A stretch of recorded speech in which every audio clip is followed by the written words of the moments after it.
Seja bem-vindo a mais uma aula de matemática, eu sou o professor Felipe e hoje nós vamos falar sobre funções do segundo grau. Então, a definição de uma função do segundo grau será a seguinte. Toda função polinomial que tiver aí por lei de formação ax ao quadrado mais bx mais c, onde a, b e c são coeficientes reais com a diferente de zero, será chamada de função do segundo grau. Tá? Nesse caso aqui, veja exemplos do que seriam funções do segundo grau. F de x igual a 2x ao quadrado menos 3x mais 7. Repare que o coeficiente a ele vai valer 2, o coeficiente b vai valer menos 3, o coeficiente c está valendo 7. Tá? Então, isso aqui seria uma função do segundo grau. É sempre muito importante frisar que para uma função, né, ela ser do segundo grau, dentro desse molde aqui, o coeficiente a, ele obrigatoriamente, ele precisa ser diferente do zero. Tá? Se você tem o coeficiente a igual a zero, a função ela deixa de ser do segundo grau e passa a ser uma função de grau 1, né? O que não é o interessante para esse caso. Então, continuando. O gráfico de uma função do segundo grau, ele vai sempre descrever uma parábola, tá? Então, o que seria uma parábola? Esses exemplos aqui de baixo mostram o que são aí parábolas, são essas figuras aqui, e elas vão estar presentes na hora de descrever o gráfico de qualquer que seja a função do segundo grau. Enquanto que a função do primeiro grau descreve uma reta, seja lá qual for a função do primeiro grau, a função do segundo grau, não importa aí qual seja, vai sempre descrever uma parábola. A concavidade, ou seja, essa boca aqui ó, que ela faz, ela vai estar ligada diretamente ao coeficiente a. À medida que o coeficiente a ele é positivo, essa concavidade ela vai estar voltada, né, para baixo, ou seja, essa boca, né, que forma aqui, ela vai estar para cima e a concavidade lá para baixo. Quando isso acontece é porque o a da função é positivo. Agora, quando a concavidade está lá em cima, né, e a boca está voltada para baixo, o que acontece é que essa função ela tem o coeficiente a negativo. Então, concavidade voltada, né, para cima, né, ou seja, a concavidade está lá embaixo e a boca virada para cima, você tem o a positivo. Concavidade está lá em cima, com a boca virada para baixo, você tem o a negativo na função. Continuando aqui. Falando sobre raízes da função, a gente vai ter que igualar a expressão a zero, como já visto na aula de funções. Só que quando a gente faz isso com uma função do segundo grau, o que resulta ali é uma equação do segundo grau, que normalmente será resolvida pela conhecida fórmula de Bhaskara, né? Essa fórmula ela vai sempre relacionar os valores de coeficiente ao valor de x, que é raiz dessa equação, dessa função. Então aqui, veja, x será sempre igual, né? X raiz será sempre igual a menos b mais ou menos raiz quadrada do delta dividido por 2 vezes a. E esse valor de delta, né? Esse delta aqui, ele será sempre igual ao b ao quadrado menos 4 vezes o coeficiente a vezes o coeficiente c. Então vamos pegar um exemplo aqui. Imagina que você tem uma função f de x igual a x ao quadrado menos 2x menos 24. E aí, dessa função, você precisa calcular quais são as raízes, né? Como que vai ficar isso? Bom, você vai igualar a expressão da função a zero, chegando a uma equação do segundo grau. Daí, você vai trocar os valores de a, b e c dentro da fórmula de Bhaskara para encontrar as raízes.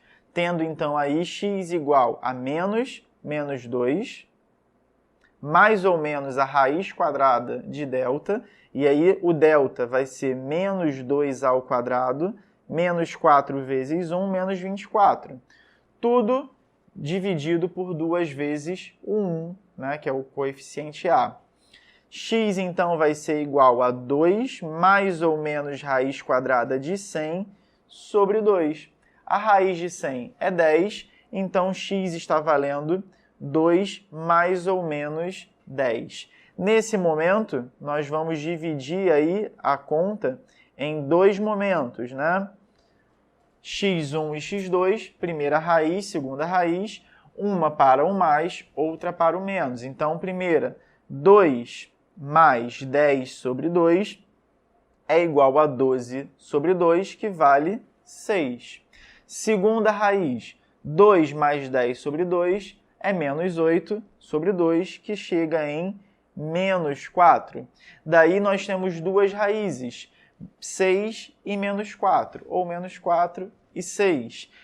Qual seria a representação disso gráfica? Bom, a representação gráfica disso seria o seguinte: nós temos lá os eixos, tá? X e Y. Nós temos uma parábola, a concavidade dela é voltada para cima, porque o coeficiente A dela é positivo.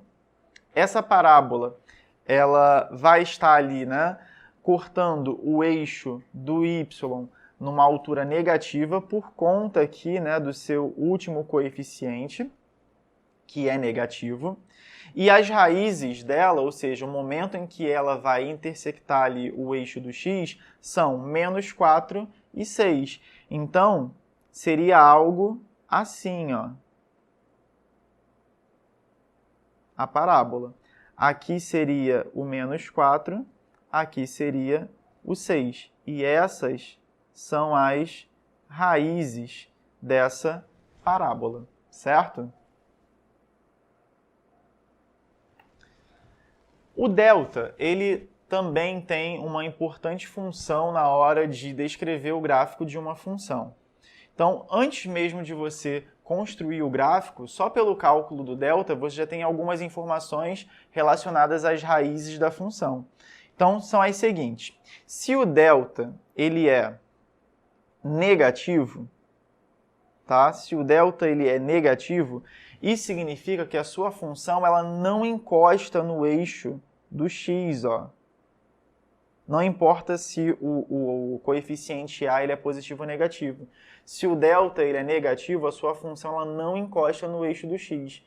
O que isso significa, né, algebricamente falando?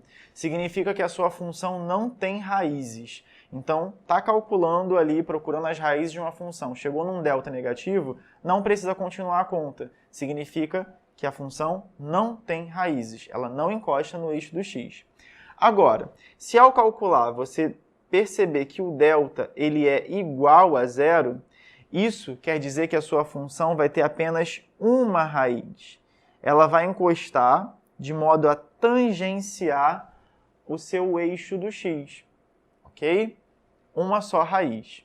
E, novamente, não importa se o coeficiente A ele é positivo ou negativo. Agora, se o delta ele é positivo,